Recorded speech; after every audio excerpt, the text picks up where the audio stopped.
The city below, a sprawling mosaic of concrete and glass, stretched out beneath the panoramic windows of Richard Davis's 40th floor loft.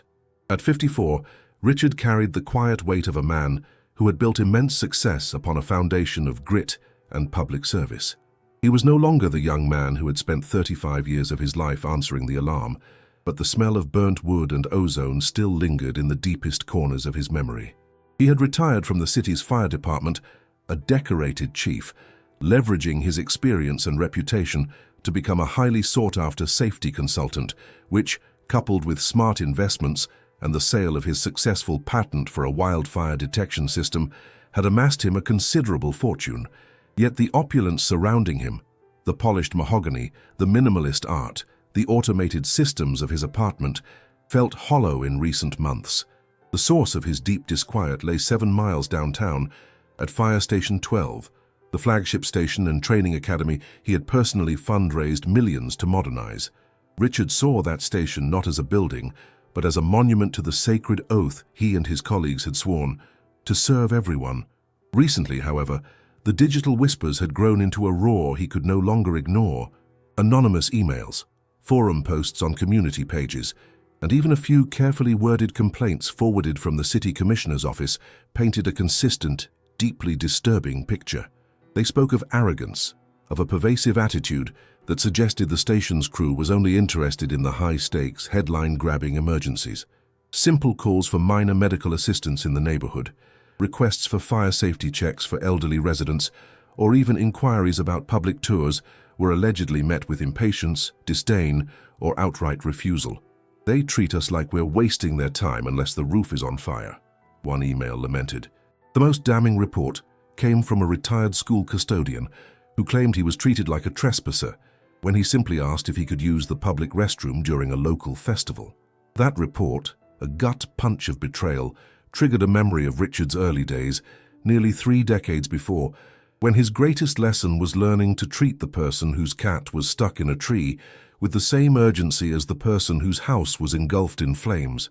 He realized that somewhere in the gleaming steel and glass of Station 12, the fundamental concept of public trust had eroded, replaced by a toxic cocktail of pride and professional vanity. Richard knew better than to send a memo or call the current fire chief, an old friend who would only initiate a toothless internal investigation. To understand the depth of the rot, he needed to see the unvarnished truth, the truth that only revealed itself when the powerful were absent and the seemingly powerless approached.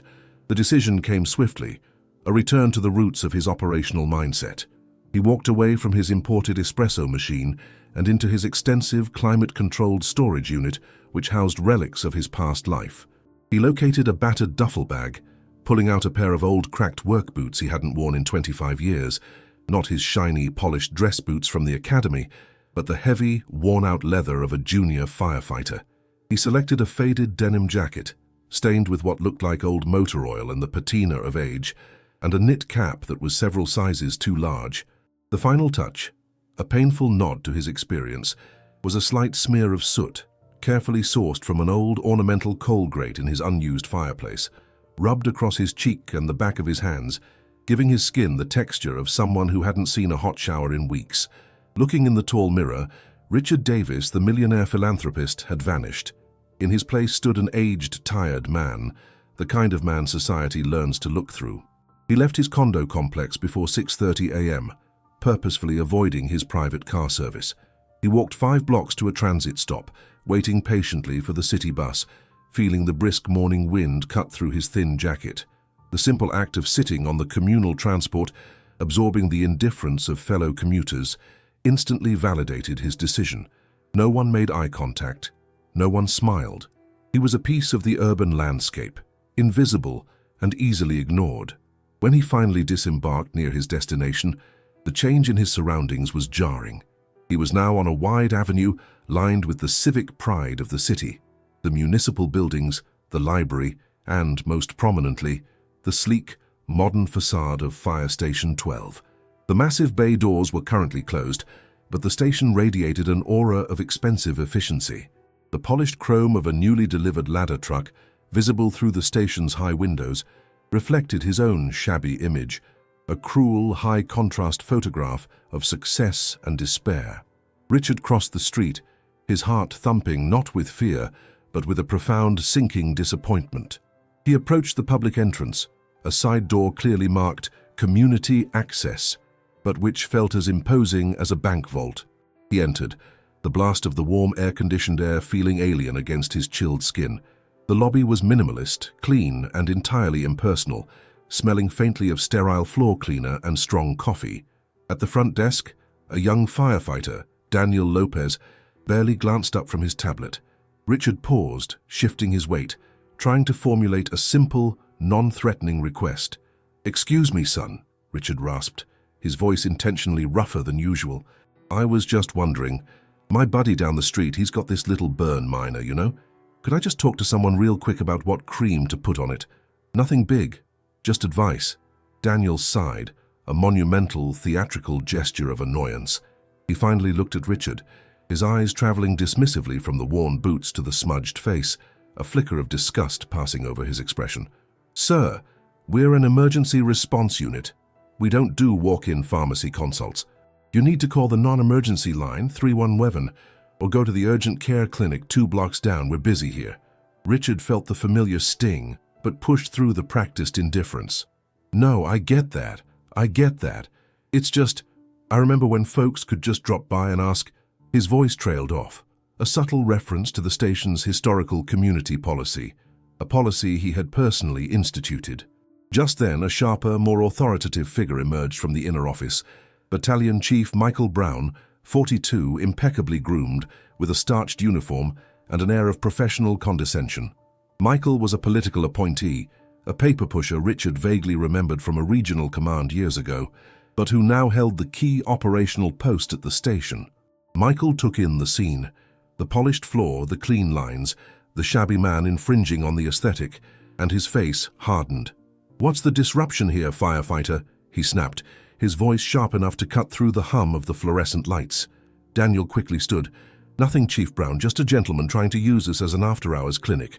I'm telling him the procedure." Michael approached Richard, sizing him up with a slow, deliberate sweep of his eyes, the contempt dripping from his carefully calibrated posture.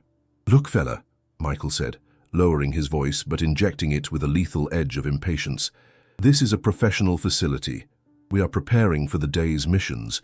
We don't have time for social visits or petty first aid. If you have no actual emergency, you need to clear the lobby now. The general public entrance hours are clearly posted." Richard met his gaze, silent, only a deep historical disappointment brewing in his eyes. He realized the problem was worse than he had feared.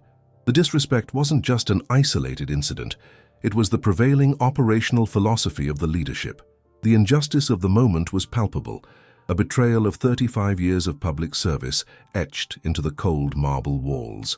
Richard merely nodded slowly, his face expressionless, absorbing the insult like a punch he had known was coming. He knew that the confrontation had only just begun. The true test of character for this station, the station that bore the burden of his hopes, was yet to come.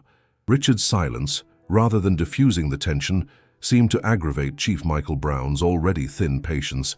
The battalion chief mistook the old man's quiet observation for the simple, intimidated retreat of a homeless individual. He crossed his thick arms over his chest, his uniform stretched tight, and added a parting shot loaded with professional vanity. "And just so you understand, my friend, we are talking about resources here. Our time is valuable. Our equipment is worth millions. We're not a soup kitchen or a public waiting room. We're an elite rescue organization. Go find a park bench." As Michael turned to walk away, a younger firefighter, perhaps 25, named Joshua Jackson, emerged from the apparatus bay, wiping a smudge of grease from his jaw. He paused when he saw Richard, and a flicker of something, maybe faint curiosity, maybe residual human instinct crossed his face. He hesitated, then glanced at Michael's retreating back and lowered his voice slightly. "Hey, old man, you okay? Need a bottle of water or anything? We got a cooler in the break room, but I can't let you—" Michael overheard the mumbled exchange, spinning around with surprising speed. "Firefighter Jackson, what is this? Fraternizing with loiterers? We have an apparatus check in T-10 minutes. Get back to the truck. We don't need charity cases slowing down our readiness." Joshua's face flushed with a mixture of embarrassment and suppressed anger, and he quickly mumbled, "Yes, Chief," retreating instantly, but not before giving Richard a brief, almost imperceptible shake of the head, an apology hidden behind obedience. The interaction cemented Richard's belief. The institution itself wasn't corrupted, but a toxic culture had been enforced by its immediate leadership. There was still a spark of humanity, buried under layers of procedural rigidity and fear of authority. Richard, now recognizing the necessity of being utterly ignored for his true observation to take place, slowly shuffled toward the large glass windows overlooking the sidewalk, pretending to admire the reflective surface of the bay doors. The next hour was a painful ballet of professional disdain. He witnessed a woman in a modest uniform from the local utility company attempt to drop off a small box of donated cookies. She was intercepted by the receptionist, who, without making eye contact, brusquely waved her toward a less visible, unlabeled side door, citing security protocols. He saw two children and their mother, clearly part of a school outing that had strayed, attempt to peek through the window. A different firefighter immediately rushed to pull the internal shade down, effectively walling off the public gaze. The message was clear. This was a fortress of elite rescue, not a facility of community service. The defining moment, however, came with a more urgent call. A frail older gentleman, probably 75, struggled through the community access door, clutching his chest and coughing violently. His face was pale, his breathing labored. He wasn't having a fire-related emergency. He was having a medical one, clearly seeking the nearest, most visible source of rapid help. "Please," the man gasped, leaning heavily on the reception desk. I live 2 doors down. My inhaler. I can't reach it, can't breathe. Can someone just go 2 doors down? I can't walk back." Daniel, the young firefighter from before, looked up with an expression of open exasperation. "Sir, we cannot leave the station for non-fire emergencies. You need to call 911. We are trained for fire suppression, not home nursing calls." The old man choked, his knees visibly starting to buckle. Richard, watching from the corner, felt his professional core scream in protest. The oath of a firefighter included all medical emergencies, and the notion of refusing to walk 2 doors down to help an elderly neighbor was a catastrophic violation of duty. Chief Michael Brown, who had been loudly dictating something to a subordinate, strode over, annoyed by the persistent noise. He took one look at the wheezing man and frowned. "This is inappropriate, sir. You are causing a scene. You are clearly not in imminent danger of combustion. Call an ambulance. Get him out of the lobby now, firefighter." Michael used his hip to nudge the man away from the desk, a small, subtle but unmistakable motion of expulsion. The old man, too weak and frightened to protest, stumbled back, his eyes wide with a combination of pain and shock. It was Linda Williams, the administrative assistant, a woman in her late 20s with a serious demeanor and glasses, who finally broke the established code of callousness. She quickly slid around the desk, ignoring Michael's glowering presence, and gently took the old man's arm. "Sir, come with me," she said, her voice soft but firm. "I'll walk with you. It's just 2 doors. I'm not a firefighter, but I can make sure you're safe." She shot a quick, defiant look at Michael, then helped the gasping man slowly shuffle toward the exit, risking her job for a simple act of neighborly duty. Richard watched them disappear down the street, his jaw clenched, the betrayal suddenly crystallizing into a clear operational objective. When Linda returned 5 minutes later, breathing heavily from the quick walk, Michael cornered her instantly. "Linda, what was that breach of protocol? You left your post. That is an immediate write-up." Linda, still slightly breathless, stood her ground. "Chief Brown, that was an elderly man in medical distress 2 doors down. I'm a citizen before I'm an administrator. He was suffocating and no one here would move." Michael leaned in, his voice a dangerous hiss. "Your job is to answer phones and file reports, not to act like a community nurse. You put yourself and the station at risk for nothing. Do not let me catch you engaging in this kind of charity work again, or your employment here will be terminated." The tension was thick enough to taste, a testament to the moral chasm separating the station's purpose and its current practice. Richard, still standing in the corner, knew his time as the Invisible Man was over. He had seen enough to confirm his worst fears and to identify the one true asset left within the polluted system. He deliberately shuffled toward the battalion chief, who was still red-faced from the confrontation with Linda. Richard looked him squarely in the eye, his own gaze now devoid of the previous pretense of confusion and poverty, replaced by a deep, terrifying calm. "Chief Brown," Richard rasped, his voice dropping an octave, losing its manufactured rasp and regaining a commanding resonance that had once led thousands of men and women into burning buildings. "I was just wondering, are you fully aware of the consequences of neglecting a neighbor in distress?" Michael, startled by the sudden change in the man's tone and bearing, looked down, his eyes scanning Richard's filthy attire once more. "I told you, you're done here. Get out before I call the city police for trespassing.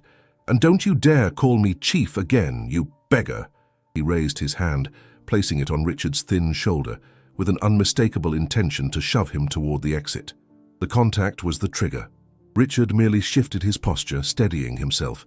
He reached into the inner pocket of his stained denim jacket, pulling out a small metallic object, a pristine golden chief's badge, subtly engraved with the city seal and his own name, Richard Davis. He held it between his soot-smudged fingers, the gold gleaming brightly against the grime. "You see, Chief Brown," Richard spoke, his voice carrying effortlessly across the silent lobby, drawing the attention of every firefighter present. "I don't need to call you chief, because I am your chief, the one who signs the checks that pay for this facility, and the one who wrote the ethical code you just violated. I am Chief Richard Davis, and this entire station is mine." The ensuing silence was immediate, absolute, and utterly crushing. Michael's face went through 3 distinct shades of white. His hand dropped from Richard's shoulder as if burned. The young firefighter, Daniel, who had been organizing papers, dropped his clipboard with a clatter. Linda, standing near the admin office, gasped, her hand flying to her mouth, realizing the gravity of the man she had just defended. The illusion was shattered. The beggar was the judge, and the verdict on their character had just been delivered. The true identity is out, and the power dynamic has reversed in a devastating moment. Do you think Chief Michael Brown will try to apologize, or will he double down on his pride? We are about to witness the reckoning. If this story of justice and unexpected humility is resonating with you, please consider hitting the subscribe button. We're building a community dedicated to celebrating everyday heroes and uncovering the powerful stories behind life's hidden lessons. Also, tell me, what is the greatest single act of kindness you've ever witnessed from a first responder or public servant in your community?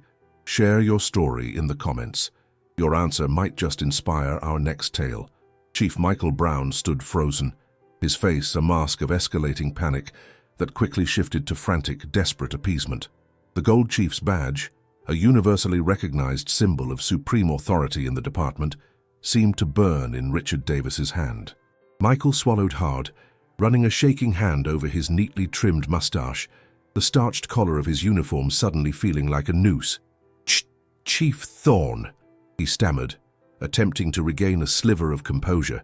"Sir, I had absolutely no idea. This is an unprecedented situation. I assure you, it was merely an operational precaution. We have a strict policy against unauthorized loitering, and your disguise was incredibly effective, I must admit. I was simply protecting the integrity of the station, the resources, sir." The apology was plastic, focused on self-preservation and entirely devoid of genuine remorse for the humiliation inflicted. Richard regarded him with a profound stillness that was far more intimidating than any shout. "Protecting the integrity, Michael?" Richard's use of his first name was a sharp, humiliating cut. "The integrity of this station is not measured by the dust on the floors or the cost of the apparatus. It's measured by how you treat the man who walks in here, needing simple human kindness, regardless of his wallet or his clothes. You didn't protect anything. You betrayed the oath this badge represents." He walked slowly into the center of the lobby, the other firefighters, Daniel, Joshua, and several others, standing rigid and silent, their eyes darting between the former chief and their current superior. The air was heavy with professional dread. Richard spoke not with anger, but with the bone-deep disappointment of a founding father returning to find his legacy desecrated. "I walked in here today, not as a wealthy man demanding respect, but as a test, the ultimate test of character. And what did I find? I found a sterile fortress where community spirit has been replaced by self-importance. I found an officer, Chief Michael Brown, who actively discouraged simple human aid, a medical emergency 2 doors away, and prioritized the avoidance of a minor inconvenience over the safety of a citizen. He looked at Daniel and the other junior firefighters, and I saw young men and women trained by this department who laughed or worse, just stood by and said nothing. He singled out Daniel. "You, firefighter, treated a man asking for advice on a small burn like he was a criminal. You lost sight of the basics." Daniel could only mumble a choked, "I apologize, Chief Davis, I truly didn't know." Then Richard turned to Michael Brown, the silence drawing tight as a wire. "Michael, you are an operations man, focused on the big numbers. You were hired to lead with vision. Instead, you led with arrogance. You have systematically fostered a culture where compassion is seen as weakness and service is a chore. This is the heart of my network, the center of my city's fire safety legacy, and you have poisoned it." Michael began to protest again, his voice rising. "Sir, please, don't make a rash decision. My record is spotless. I've been with the department for 23 years. I have a family. I can correct this, I swear." The time for correction passed when you shoved an old man toward the door, rather than simply calling 911 for him, Richard stated firmly. He paused, letting the weight of the moment settle. "Effective immediately, Michael Brown, your association with the city fire department is terminated. This is not a demotion. This is an expulsion based on a fundamental failure of moral leadership and public trust. You are to hand over your equipment and be escorted out of this facility." Michael's face crumpled, the realization of his complete ruin hitting him like a physical blow. He staggered back, utterly defeated, his spotless career dismantled in a moment of pride and cruelty. Richard then addressed the 2 firefighters who had actively mocked him. Their terminations were swift and unequivocal. Richard's eyes then found Linda Williams. She stood against the wall, tears welling up in her eyes, not of fear, but of profound relief and emotional exhaustion.